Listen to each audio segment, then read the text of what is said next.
Behind these prison walls, there's a man who's won awards for the work that he has done and all that it affords, such as the knowledge of the harbors committed in our name. They can't stop the message, so the messenger gets blamed. Behind these prison walls,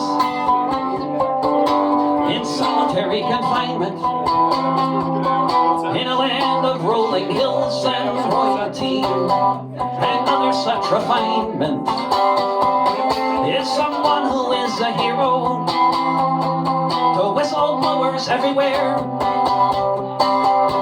who'll help them tell the world of the crimes of Tony Blair. Behind these prison walls, you will find a mortal man. The reason why we know what happened in Afghanistan, when the soldiers of the empire, who suffered long before, were torturing civilians in their terror war. Behind these prison walls is a part of WikiLeaks, an eloquent orator, but you won't hear him speak. Locked away in silence, one who knows too well how those in power act when there's another war to sell. Behind these prison walls is one who stands accused of exactly what offenses the U.S. has refused to say precisely which,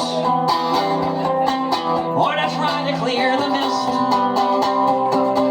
or to explain how he's not the same as other journalists. Behind these prison walls is a person they deprive of most of the things in life that keep us all alive. A person being tortured as we stand here now for revealing the war crimes. Why, when, where, how? Behind these prison walls, our very right to be informed of what the hell is going on is the teacup in this storm. With knowledge there is power, so the solution by the crown, a 24-hour-a-day indefinite lockdown. Behind these prison walls.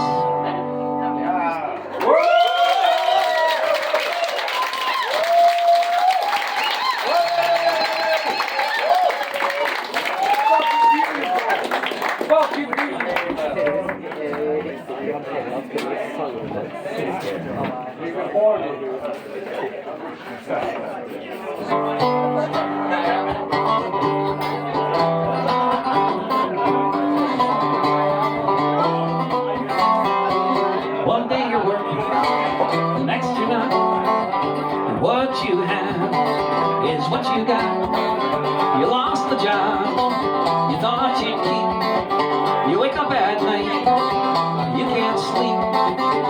You got time now, time to dream, time to break down, cry and scream, and the earth spins around again.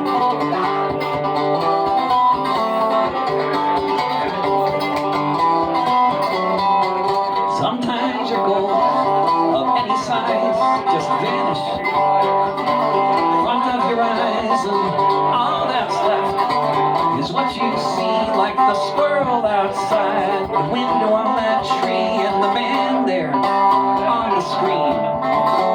Who wants us to try injecting Listerine and the earth spins around? Yeah.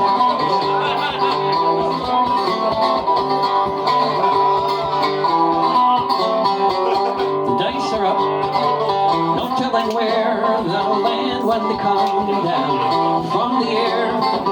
Everything can change and fall apart. It can affect your lungs and your heart. Assumptions thrown, they're in the breeze. Who knows where they'll be when we're done with this disease and the earth spins around. Yeah.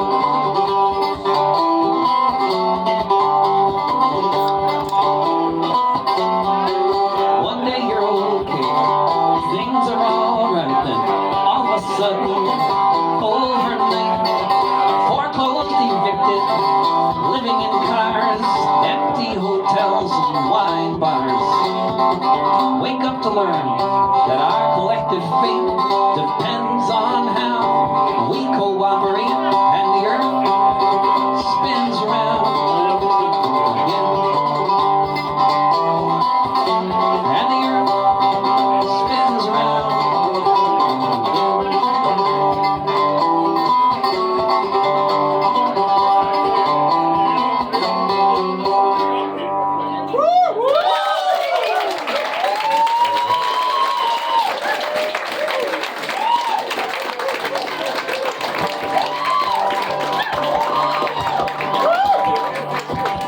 It's so great to be back in Ufa. I don't drive a car because they run gas, but if I did, it'd run on biomass. I ride a bike, or sometimes a skateboard. So fuck off all you drivers and your yuppie hordes, sitting all day in the traffic queues. I'm a better anarchist than you. I don't eat meat, I just live on moldy chives or the donuts that I found in last week's dumpster dives, looking at people in that restaurant who think you are so sad when you're living eating bagels like the ones that I just had. I think it is a shame all the bourgeois things you do. I'm a better anarchist than you. I don't wear leather and I like my clothes in black, and I made a really cool hammock from a moldy coffee sack. I like to hop on freight trains. I think that is so cool.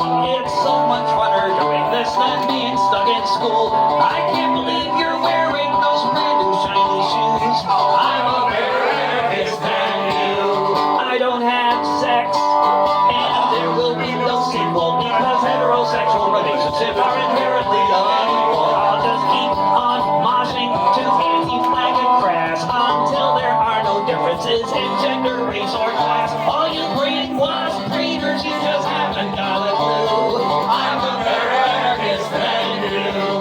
I don't believe in leaders, I think consensus is the key. I don't believe in stupid notions like representative democracy.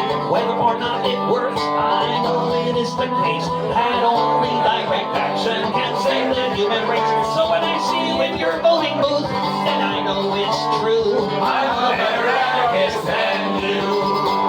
I am not a pacifist, I like throwing bricks, and when the cops have caught me and I've taken a few licks, I always feel lucky if I get a bloody nose, because I feel so militant and everybody knows. By the time the riot is all through, I'm a better anarchist than you.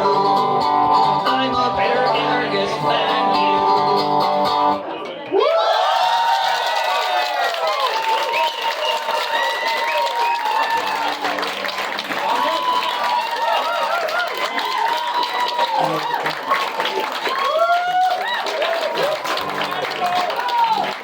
We love you, David! You're so great. Jacob Blake was walking to his SUV, Alton Sterling, was selling DVDs. Eric Garner had just broken up a fight. Breonna Taylor was asleep in the middle of the night. Tamir Rice was playing in the park. Elijah McClain was out walking after dark. Dominique Clayton was sleeping in her bed where she was shot by a cop in the back of her head. Say their names. Say their names. Say their names. Say their names. Walter Scott was driving to a store. Betty Jones was answering her door. Philando Castile was driving home with his girlfriend. Anthony Hill was naked on the grass when he met his end. Edsel Ford was walking in his neighborhood. Michael Brown was blown away just standing where he stood. Kendra James was shot to death at a traffic stop by yet another unaccountable killer cop. Say their names. Say their names.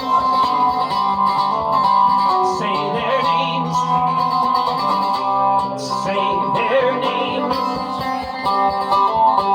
Tatiana Jefferson was playing a video game with her little nephew. Gunned down just the same. Oscar Grant was celebrating the new year, handcuffed when the shots rang out that everyone could hear. Eric Reason pulled into a parking spot. Not long after that was when he was shot. George Floyd was just shopping in a store. Micah Xavier Johnson thought he was still at war. Say their names. Say their names. Say their names. Say their names. Say their names.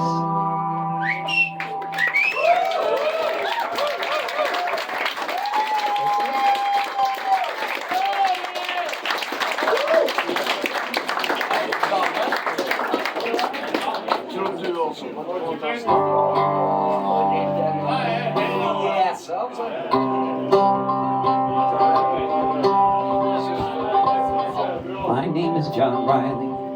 I'll have your dear home lead a while.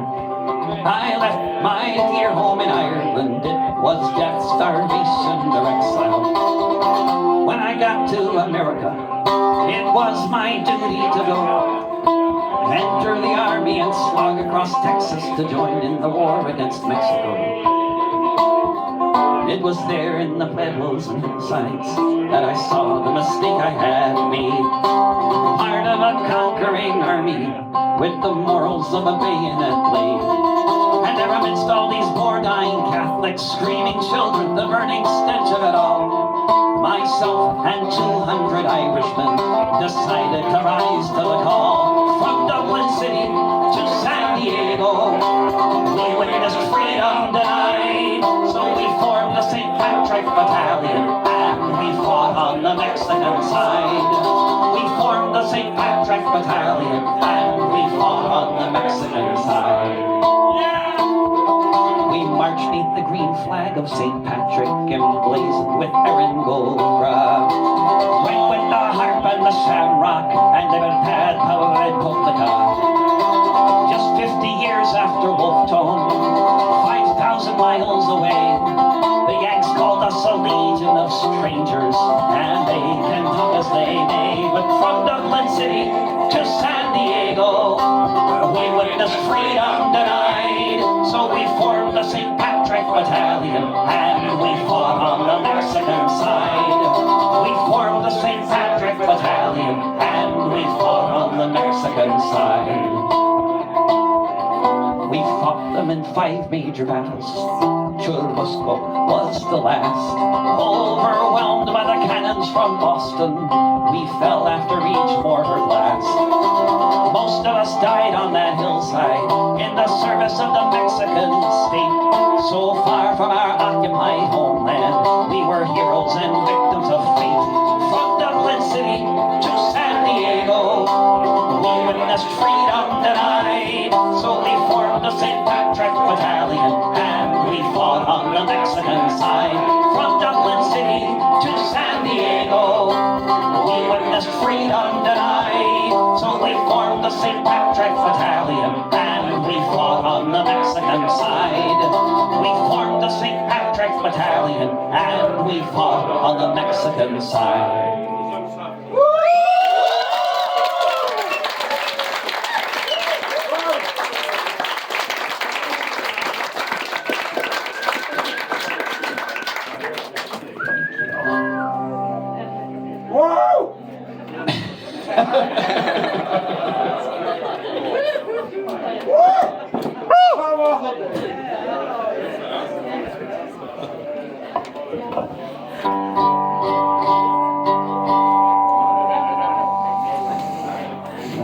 here.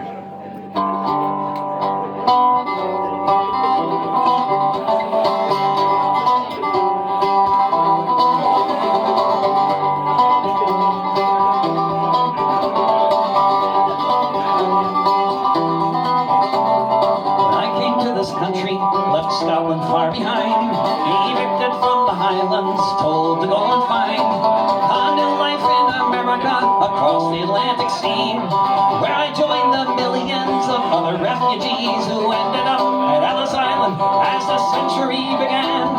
Wretched of the earth, from every foreign land, when I came to this country, broken and bereft, I quickly saw I'd have been no worse off if I'd never left.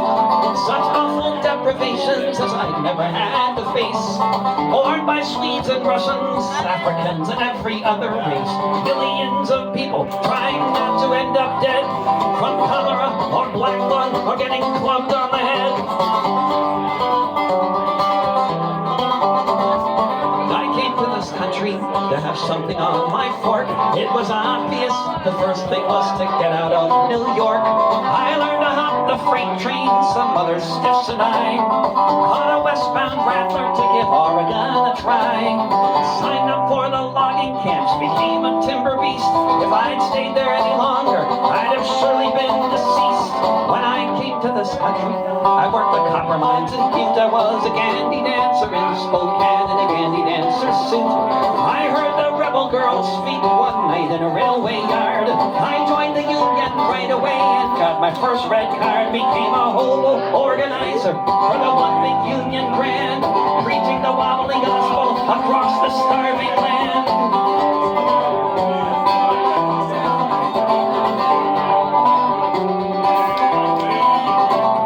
When I came to this country, I soon enough lost track of the number of times I felt a billy club upon my back, or how many times I saw the cats with freezing kids working in the mines instead of living on the skids. How many times I heard the horrid crying from below, those trapped there in the dungeons with nowhere left to go. When I came to this country, it was a hopeful time of desperation. The red flags flew all across the nation, but when the war began in Europe, we refused to die and kill. We refused to fight a boss's war and serve the boss's will. That's when they got the Legion to burn down our union halls all across the land where there used to be four walls. When I came to this country, I had no great expectations, but I didn't think I'd end up back here awaiting deportation. On a steamship on the Hudson, I watched the sunset fade with 20,000 others swept up in the Palmerades. Counting myself lucky that I'm still alive, remembering the moment when I first arrived. When I came to this country, when I came to this country,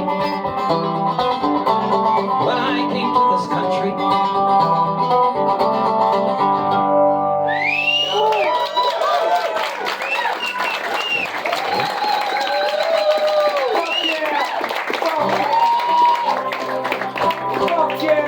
Fuck yeah! So it remains the case today, as it was some years ago, although less frequently, that if you ever do see a headline that says banker begins serving prison sentence, the next thing is bound to be Reykjavik, Iceland, because there's just one country in the world that ever knows what to do with their bankers, and the rest of us need to learn from their example.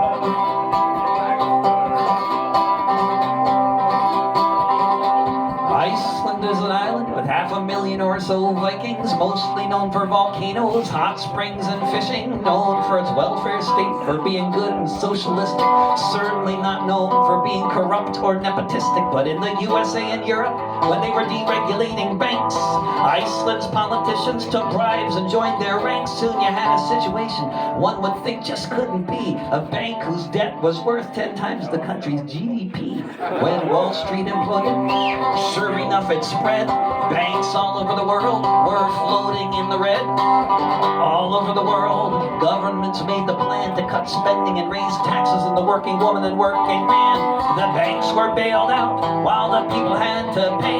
But in Iceland, people thought there must be a better way. And the earth stood still a moment. Fear was struck in every top. When Iceland told the bankers, Iceland told the bankers, Iceland told the bankers to fuck off. That's the chorus. It's good for you. Folks were in the streets in Reykjavik and just couldn't be ignored. They said this is a God. No, that was a mistake, right? Yeah, there we go. That's good. Folks were in the streets in Reykjavik and just couldn't be ignored. They said this is a debt we Icelanders can't afford. Let's guarantee deposits of all our people, yes indeed. But as for all the speculators motivated by their greed to make really dumb investments to them, Iceland said good luck. Sorry for your losses, but we don't really give a fuck. The 1% all trembled when they took away the trough. When Iceland told the bankers, Iceland told the bankers, Iceland told the bankers to fuck off. Gordon Brown called them terrorists, said we cannot let this stand. Who do these peacenik blondes think they are in Iceland? He threatened isolation and economy in flames, but the Icelanders said sorry, but the banks can settle their own claims, though that might be harder for them now that they're under house arrest. Or else they fled the country as they were most unwelcome guests. And now Reykjavik's recovery just makes the fat cats cough. Since Iceland told the bankers, Iceland told the bankers, Iceland told the bankers to fuck off. Beautiful. If you haven't heard of this example, perhaps there's a reason why. The owners of the world don't want this kind of shit to fly. They say we all must pay up in this shakedown by the mob if we can't afford to pay the rent because we don't have a job. They say it's not their problem if we're forever shackled by their debt. We must save the 1% from the fate they should have met. But there is an alternative, though it makes the fat cats scoff. Since Iceland told the bankers, Iceland told the bankers, Iceland told the bankers to fuck off. Since Iceland told the bankers, Iceland told the bankers, Iceland told the bankers to fuck off.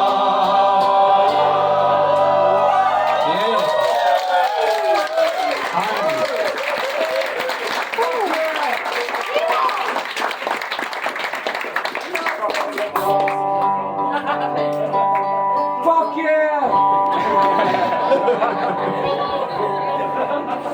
Beautiful. Yeah, beautiful. Beautiful. I'll do one more song, then we'll take a little break, and then I'll do a whole other set with completely different songs.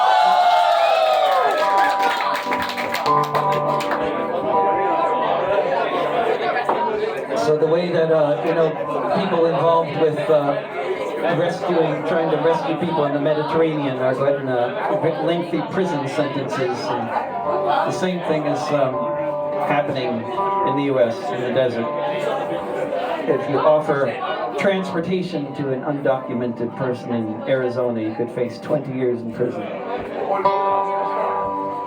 If you go to Pima County in the Sonoran Desert Lands, you'll find the town of Amo among the cactus stands. The only town you'll see, the only water too. When someone is thirsty, there's no question what you do. For well over a century, it was a normal thing to have an extra jug of water that you might bring. In the harsh Sonoran, Arizona summer heat, we'd rather give the vultures something else to eat.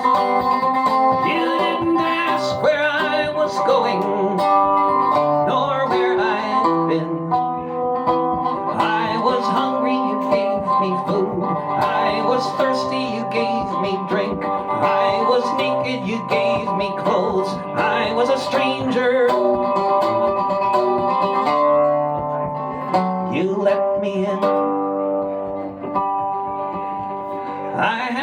book here, a story I learned well. I always thought I understood the tale that it tells. It's spelled out very clearly in Matthew 25. What a good Christian does when a stranger arrives.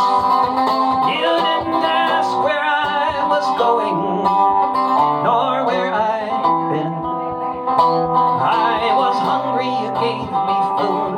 I was thirsty, you gave me drink. I was naked, you gave me clothes. I was a stranger, you let me in. Now there's a crackdown with life and death on trial.